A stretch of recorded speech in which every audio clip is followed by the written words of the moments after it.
গল্পটি শুরু করার আগে অবশ্যই কমেন্টে জানাবেন আপনার নাম আর আপনি কোথা থেকে শুনছেন। পশ্চিমবঙ্গে নদিয়া এক অজপল্লী গ্রাম, নাম গোপালপুর। গ্রামটি ছোট হলেও ইতিহাসে ভরপুর। চারিপাশে ধানক্ষেত, পুকুর আর মাঝখানে কয়েকটা কাঁচা রাস্তা। কিন্তু গ্রামের এই দিকে ছিল একটা পুরনো শ্মশান, নাম কালা পাথরের শ্মশান। লোকের মুখে শোনা যেত ওই শ্মশানে রাত নামলেই নাকি আলো জ্বলে, আগুনের মতো লালচে আলো, অথচ কোথাও আগুন নেই। রামেশ্বর গ্রামের নবীন স্কুল শিক্ষক, সদ্য বদলি হয়ে এসেছে। ভূত প্রেত বিশ্বাস করেন না। তিনি শুনেছেন এই গ্রামের স্কুলের শিক্ষকরা বেশি দিন টেকে না, কেউ অসুস্থ হয়, কেউ নাকি উধাও হয়ে যায়। কিন্তু রামেশ্বর এইসব কুসংস্কারে বিশ্বাস করেন না। তার মনোভাবনা এগুলো সব গাঁজাখুরি গল্প। একদিন রাতে পঞ্চায়েত প্রধানের বাড়ি থেকে ফিরছিলেন রামেশ্বর। তখন প্রায় 9টা। চারিদিকে ঝিঁঝি পোকার ডাক, দূরে কুয়াশায় ঢাকা ধানক্ষেত। হঠাৎই চোখে পড়ল শ্মশানের দিক থেকে লাল আলো ঝলমল করছে। তিনি থমকে দাঁড়ালেন। দূর থেকে মনে হলো কেউ যেন একটা বড় মশাল নিয়ে ঘুরে বেড়াচ্ছে। সাহস করে পা বাড়ালেন ওই দিকেই।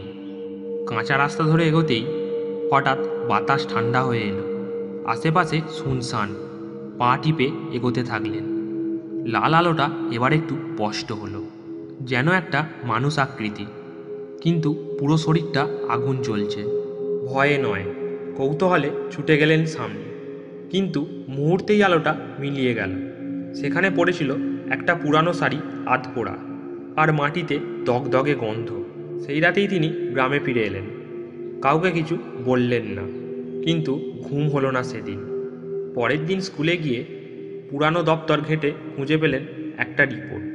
প্রায় 3 বছর আগে এক মহিলা আত্মহত্যা করেছিলেন ওই শ্মশানে। গায়ে কেরোসিন ঢেলে আগুন দিয়েছিলেন। নাম ছিল সরস্বতী। কেউ বলে সে পাগল ছিল, আবার কেউ বলে তাকে জোর করে মেরে ফেলা হয়েছিল। এরপর থেকে রামেশ্বর প্রতিদিন সন্ধ্যার পর গ্রামের লোকজনের সঙ্গে কথা বলতেন, তাদের বিশ্বাস জানতে চাইতেন। একজন বয়স্ক মানুষ, মনোহর কাকু, বললেন, বাবু, সরস্বতী মরার পর থেকেই ওই আলো দেখা যায়। মাঝে মাঝে রাতে কেউ ওখানে গেলে আর ফিরে আসে না। কি বলছেন, কেউ ফিরে আসেনি? অবাক হয়ে জিজ্ঞাসা করলেন রামেশ্বর। হ্যাঁ, গত বছর হারান বাউল গিয়েছিল, এখনও খোঁজ নেই, পুলিশেও খুঁজে পায়নি। রামেশ্বর এবার ঠিক করলেন রহস্যটা তিনি বুঝবেন। পরের শনিবার রাতে তিনি একটা টর্চ আর ক্যামেরা নিয়ে রওনা দিলেন শ্মশানের দিকে। রাত প্রায় 11টা। কুয়াশায় ঢাকা রাস্তা। শ্মশানে পৌঁছে তিনি চারিপাশ খুঁজতে থাকলেন। হঠাৎ বাতাসে একটা শব্দ, যেন কেউ কাঁদছে। বাঁ দিকে তাকাতেই সেই আগুনের মতো আলো। এবার তিনি পেছন থেকে ক্যামেরা রেকর্ড করতে লাগলেন। আগুনের মধ্যে দেখা গেল এক নারীর ছায়া, মুখে চুল, গায়ে শাড়ি, ছাই রং। হঠাৎ সেই ছায়া মুখ তুলে তাকালো, আর একটা হাহাকার দিয়ে বলে উঠল, আমার বিচার করো। রামেশ্বর জ্ঞান হারালেন। পরদিন সকালে তাকে ধানক্ষেতের ধারে অচেতন অবস্থায় পাওয়া গেল।